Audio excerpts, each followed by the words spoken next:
Hello students, my self Amar Kumar Maurya और ये मेरी फोर्थ वीडियो है बिल्स ऑफ एक्सचेंज की। तो जिन्होंने ये कंसेप्ट आज का समझना है तो प्लीज़ पिछली वीडियो पहले देख लें, जिससे आपको एक कंटिन्यू टॉपिक चलता हुआ समझ में आ जाएगा। तो ये फोर्थ वीडियो है। इसमें ड्रॉर बिल को एंडोर्स करेगा। अब एंडोर्स करना क्या होता है, ये सारा कुछ कंसेप्ट, इसका मीनिंग, ये क्या चीज़ है और इसके अकाउंटिंग ट्रीटमेंट सब कुछ करेंगे। तो प्लीज़ उससे पहले रिक्वेस्ट है, मेरे चैनल को सब्सक्राइब करें और अपने फ्रेंड्स को भी इसका लिंक शेयर करें और उनको भी बोलें आगे से आगे सब्सक्राइब करें।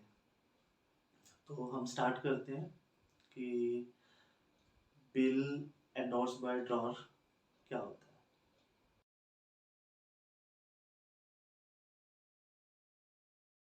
एक एग्जांपल समझते हैं कि बिल का एंडोर्समेंट क्या होता है। तो जैसे कि मिस्टर एक्स है, इसने क्रेडिट सेल की वर्थ ₹1000 मिस्टर वाई को। तो जैसा कि हम पहले भी कर चुके हैं पहले की वीडियोस में, कि जब क्रेडिट सेल होती है तो उसके बाद ये बिल ड्रॉ करता है, जिससे इसकी एसेट क्रिएट होती है, जिसे हम बिल रिसीवेबल BR कहते हैं। और मिस्टर वाई के लिए सेम अमाउंट का BP रेडी होता है, जिसे बिल्स पेबल कहते हैं। उसके लिए लाइबिलिटी, इसके लिए एसेट्स। और हम पीरियड ले लेते हैं 2 मंथ के बाद वाई ने पैसे देने मिस्टर एक्स को। बट अब एंडोर्समेंट में एक पर्सन की और एंट्री होती है, जिसको हम मान लेते हैं, नाम दे देते हैं मिस्टर जेड। तो जैसे यहाँ पर पैसे लेने हैं वाई से मिस्टर एक्स ने, और हम ये मान लेते हैं कि एक्स ने देने हैं मिस्टर जेड को सेम अमाउंट ₹1000। तो अब BR का ऑनर कौन है, मिस्टर एक्स। पर अब मिस्टर एक्स चाहता है कि जो पैसे मैंने वाई से लेने हैं वाई डायरेक्ट जेड को दे दे और बीच में से वो अलग हो जाए, क्योंकि मिस्टर एक्स ने वाई से पैसे लेने हैं और जेड को देने हैं। तो अब वो इस BR को अपने पास से खत्म करके किसको दे देगा, उसकी ऑनरशिप मिस्टर जेड को दे देगा। तो 2 मंथ के बाद वाई ने पैसे किसको देने हैं, मिस्टर जेड को, ₹1000 2 मंथ के बाद। तो अब इन दोनों में जो रिलेशनशिप है उसमें ये ड्रॉर है और ये ड्रॉई है। पर जब बिल एंडोर्स होता है तो इन दोनों में रिलेशन है, ये एंडोर्सर, बिल एंडोर्स करने वाला, और ये एंडोर्सी। एंडोर्सी मतलब जिसको बिल की ऑनरशिप दी जाती है। तो ये था बिल एंडोर्स करने का कंसेप्ट, जिसमें एक्स ने ऑनरशिप बिल की जेड को दे दी है। अब वाई की रिस्पॉन्सिबिलिटी है, वो उसने बिल की अमाउंट की पेमेंट मिस्टर जेड को करनी है। तो ये कंसेप्ट यही खत्म होता है। अब हम तीनों की बुक्स, तीनों पर्सन, ड्रॉर, ड्राई और एंडोर्सी की बुक में, मिस्टर जेड की बुक में हम क्या जनरल एंट्री करते हैं वो करते हैं। स्टूडेंट्स, हम एंडोर्समेंट का टॉपिक, उसकी अकाउंटिंग ट्रीटमेंट तीनों पार्टीज की बुक में कैसे करते हैं उसको एक एग्जांपल समझते हैं। जैसे मिस्टर एक्स ने गुड्स सोल्ड किए क्रेडिट पर वाई को ₹1000 के 1 अप्रैल 2021 को, और मिस्टर एक्स ने बिल ड्रॉ किया 2 मंथ के लिए वाई पर, और वाई ने उसको एक्सेप्ट कर लिया और बिल रिटर्न कर दिया एक्स को। और मिस्टर एक्स ने बिल एंडोर्स कर दिया जेड को, और मैच्योरिटी डेट पर वाई ने पैसे दे दिए जेड को। अब हमने इसकी जर्नल एंट्री करनी है। तो देखो, जैसे एक्स अगर सेल करता है तो ये वाई को डेबिट करता है, क्योंकि ये डेटर है, और एसेट बढ़ती है तो डेबिट करते हैं। वैसे ये जर्नल एंट्री हम पहले भी कर चुके हैं, क्योंकि credit sale, credit purchase, bill draw करना, बिल एक्सेप्ट करना, आप वहाँ से भी समझ सकते हैं। तो सेल क्रेडिट होती है, ये भी पिछली वीडियोस में क्लियर किया गया है क्यों होती है क्रेडिट। तो वाई ने परचेज किया है गुड्स, गुड्स एसेट्स हैं, अगर इंक्रीज होंगे तो डेबिट। और वाई की बुक में एक्स क्रेडिटर है, क्योंकि एक्स ने, सॉरी, वाई ने एक्स को पैसे देने हैं, क्रेडिटर लायबिलिटी इंक्रीज होती है तो क्रेडिट। तो यहाँ पर डेटर इंक्रीज हुआ डेबिट, वाई की बुक में क्रेडिटर इंक्रीज हुए लायबिलिटी तो क्रेडिट। कब हो रहा है ये दोनों की बुक में? 1 अप्रैल 21 को। अब इसने बिल एक्स ने ड्रॉ करना है, तो ये सेम नाम सेम मतलब बी आर से ही पैसे लेने और वाई से भी लेने, ऐसा नहीं हो सकता। तो हम वाई को अपने डेटर से डेटर से कैंसिल करते हैं। डेटर डिक्रीज किया तो एसेट कम हुई तो क्रेडिट, तो न्यू एसेट क्रिएट हो गई जिसे कहते हैं बी आर। एसेट इंक्रीज हुई तो डेबिट, तो B R account debit to Y 1000 rupees से। तो ये बिल ड्रॉ हो गया। अब उसी बिल को ये एक्सेप्ट कर रहा है 1 अप्रैल को तो उसकी एंट्री क्या होगी? इसने क्रेडिटर बना लिया था, क्रेडिटर को अब ये डेबिट कर रहा है, मतलब लायबिलिटी डिक्रीज कर रहा है। लायबिलिटी अगर डिक्रीज होती है तो डेबिट करते हैं। तो अब उसने अपनी एक न्यू लायबिलिटी क्रिएट कर ली है, लायबिलिटी जिसका नाम है बीपी। और लायबिलिटी अगर बढ़ती है तो हम उसको क्रेडिट करते हैं। तो इसने एक लायबिलिटी पहले एक्स को बनाया था पर उसे डिक्रीज करके न्यू लायबिलिटी बीपी बना ली है कि बीपी के थ्रू पैसे देने हैं। अब इसके उसमें एंडोर्स की एंट्री करते हैं। मान लो उसने 1 अप्रैल 21 को बिल कर दिया एंडोर्स जेड को। तो सिंपल सी बात है, अगर एक्स बिल एंडोर्स कर रहा है जेड को तो जेड एक्स के लिए क्रेडिटर है।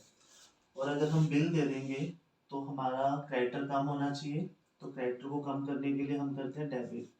तो जेड को किया हमने डेबिट, क्लियर। और जो बी आर इसकी एसेट है वो हो जाएगी कम, तो बी आर को क्या कर दिया हमने? क्रेडिट। 1000 रुपीज का बी आर हमने जेड को दे दिया। बी आर क्रेडिट इसलिए हुआ क्योंकि एसेट डिक्रीज होती है तो क्रेडिट। और ये क्यों डेबिट हो गया? तो हमने पहले भी अकाउंटिंग के मैंने रूल्स कराए हैं। देखो, अगर एक्स ने जेड को पैसे देने हैं तो जेड एक्स के लिए क्रेडिटर है, तो अगर हम बिल से उसे सेटल कर रहे हैं तो वो क्रेडिटर मतलब लायबिलिटी डिक्रीज होगी तो उसे हम डेबिट करेंगे, क्लियर। तो यहाँ पर आपने नरेशन लिखनी है credit goods sold on credit, यहाँ लिखनी है being goods purchase on credit. यहाँ पे बिल ड्रॉ हुआ है, नरेशन जरूर लिखनी है। यहाँ पे बिल एक्सेप्ट हुआ है, यहाँ बिल एंडोर्स हुआ है, बीइंग बिल एंडोर्स्ड। इतना कर सकते हो नॉर्मली, तो कुछ खास नहीं है। अब चलते हैं हम जेड की बुक में।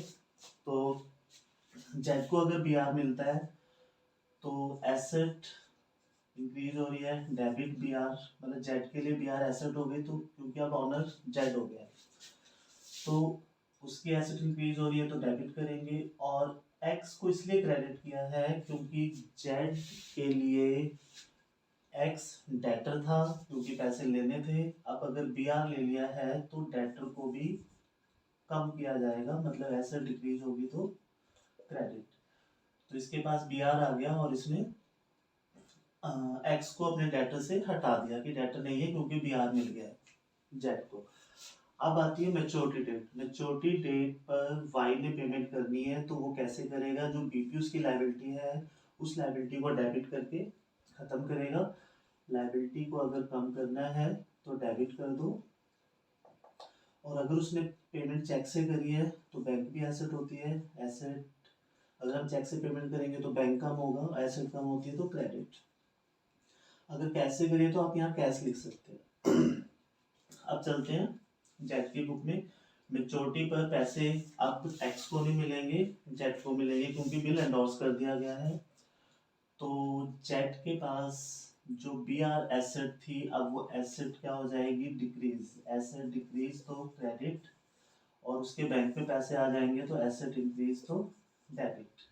तो ये आपका मतलब जेड की बैंक इंक्रीज हो गई। तो नरेशन में यहाँ लिखना है being bill receive from X, यहाँ लिखना है being amount received on maturity date. तो इसका बैंक इंक्रीज हो गया, एसेट बढ़ गई डेबिट, और बी आर को कैंसिल कर देना है क्योंकि अब वो एसेट नहीं है क्योंकि पैसे मिल गए हैं। और इसकी लायबिलिटी डेबिट होकर खत्म हो गई क्योंकि इसने बैंक से पेमेंट कर दिया है तो उसका बैंक कम हो गया। तो ये तीनों की बुक्स में अकाउंटिंग ट्रीटमेंट थी, पर इसमें मेन बात ये है पॉइंट कि 1000 का बिल एक्स ने वाई से लेना था और 1000 ही एंडोर्स करने थे, मतलब जेड को देने थे 1000 रुपीज। पर अगर ज़्यादा अमाउंट देना होता, मतलब जैसे 1050 देना होता एक्स ने जेड को, और बिल होता उसके पास 1000 का, तो क्या करते हैं? तो इसके लिए हम एक छोटा सा एग्जांपल एक और करते हैं जिससे हमारा पूरा कंसेप्ट क्लियर हो जाएगा। तो स्टार्ट करते हैं आगे। हमने इसमें उसी एग्जांपल में थोड़ा सा मॉडिफाई किया है कि X endorses the bill to mister Z to whom amount 1050 payable. इस केस में ये है, मतलब इस क्वेश्चन में, कि एक्स के पास जो बी आर है वो है 1000 का, और ये एंडोर्स करेगा 1050 की अमाउंट को सेटल करने के लिए। तो 1050 में अब बी आर जो एंडोर्स करेगा वो 1000 का है, और जो एक्स ने जेड को पैसे देने थे 1050।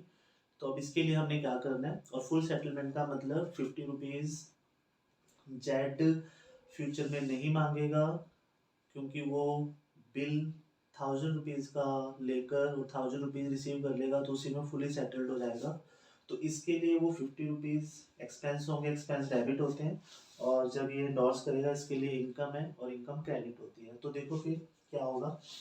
नॉर्मल एक्स और वाई की बुक में सेल परचेज की एंट्री, ये बिल जैसा हमने किया बिल ड्रॉ होगा, और ये बिल यहाँ पर एक्सेप्ट कर रहा है। तो जो चेंजेस हैं वो यहाँ पर है। एक्स के लिए जेड क्रेडिटर है, और क्रेडिटर को हम डेबिट करके लायबिलिटी डिक्रीज करेंगे। तो क्रेडिटर 1050 से, और इसके पास 1000 का बी आर है वो क्रेडिट होगा, तो एसेट डिक्रीज होती है तो क्रेडिट। बी आर 1000 से डिक्रीज हुआ, और लायबिलिटी 1050 से, क्योंकि एक्स ने जेड को 1050 देने थे, पर क्वेश्चन में फुली सेटल बोला है। फुल सेटलमेंट का मतलब 50 रुपीज अब एक्स ने नहीं देने, ये इसकी इनकम है, और इनकम क्या होती है? क्रेडिट। ये मैं आपको पिछले वीडियोस देखोगे तो क्लियर हो जाएगा, रूल बताया हुआ है, इनकम क्रेडिट होती है। अब चलते हैं जेड की बुक में क्या एंट्री होगी। तो 1 अप्रैल को इसको बिल मिलेगा, बी आर 1000 का मिलेगा, पर इसका जो डेटर था एक्स, जेड ने एक्स से पैसे 1050 लेने थे, तो डेटर डिक्रीज होंगे 1050 से, पर इसको बी आर मिलेगा सिर्फ 1000 का। तो 50 रुपीज के लिए एक्सपेंस, और एक्सपेंस क्या होते हैं? डेबिट। ये भी आप पिछले वीडियोस में देख सकते हो, मैंने रूल क्लियर किया हुआ है। अब मैच्योरिटी डेट पर क्या होगा? 2 मंथ और प्लस 3 डेज ग्रेस। तो हम 4 जून पे पहुंच जाएंगे। 1 अप्रैल से 1 मई, 1 मई से 1 जून, 3 दिन ऐड करोगे तो 4 जून। तो वाई अपनी बीपी को, लायबिलिटी को कम करेगा डेबिट करके, और बैंक इसका एसेट है वो भी कम हो जाएगा क्रेडिट होकर। एसेट अगर कम होती है तो क्रेडिट करते हैं। और मेच्योरिटी डेट मतलब 4 जून को इसका बैंक इंक्रीज होगा, एसेट इंक्रीज होती है तो डेबिट 1000 से, और बी आर जो इसकी एसेट थी वो एसेट डिक्रीज हो गई क्रेडिट करके। तो ऐसे ये वाला केस भी सेटल हो गया। तो आगे बढ़ते हैं। तो जैसे कि मैंने यहाँ पर क्या किया कि पूरे क्वेश्चन को एक साथ ही करा दिया बोर्ड पर, एक्स की बुक, वाई की बुक, जेड की बुक। पर आपने ऐसा नहीं करना। आपने पहले क्या करना है, अपने जब आपकी आंसर शीट होगी या रजिस्टर होगा, उसमें पहले एक्स की बुक बनानी है, फिर उसके बाद वाई की, फिर जेड की। क्योंकि मुझे तो टॉपिक एक बार में ख़त्म करना था ना, कहीं आप ऐसा करने लगो तो बहुत ज़्यादा कंजेस्टेड हो जाएगा, क्योंकि अभी आपको जर्नल के कॉलम भी बनाने हैं, डेबिट, क्रेडिट, पर्टिकुलर, डेट भी, तो यहाँ मैंने बनाया नहीं है। और फॉर्मेट पे जरूर ध्यान देना, नरेशन पर भी। तो ये टॉपिक यही ख़त्म होता है, और जल्दी ही अगली वीडियो आएगी। तब तक आप मेरे इस वीडियो को ज़्यादा ज़्यादा शेयर करें, चैनल को सब्सक्राइब करें, अपने फ्रेंड्स को भी बोलें। तो अगली वीडियो जल्दी आएगी। बाय।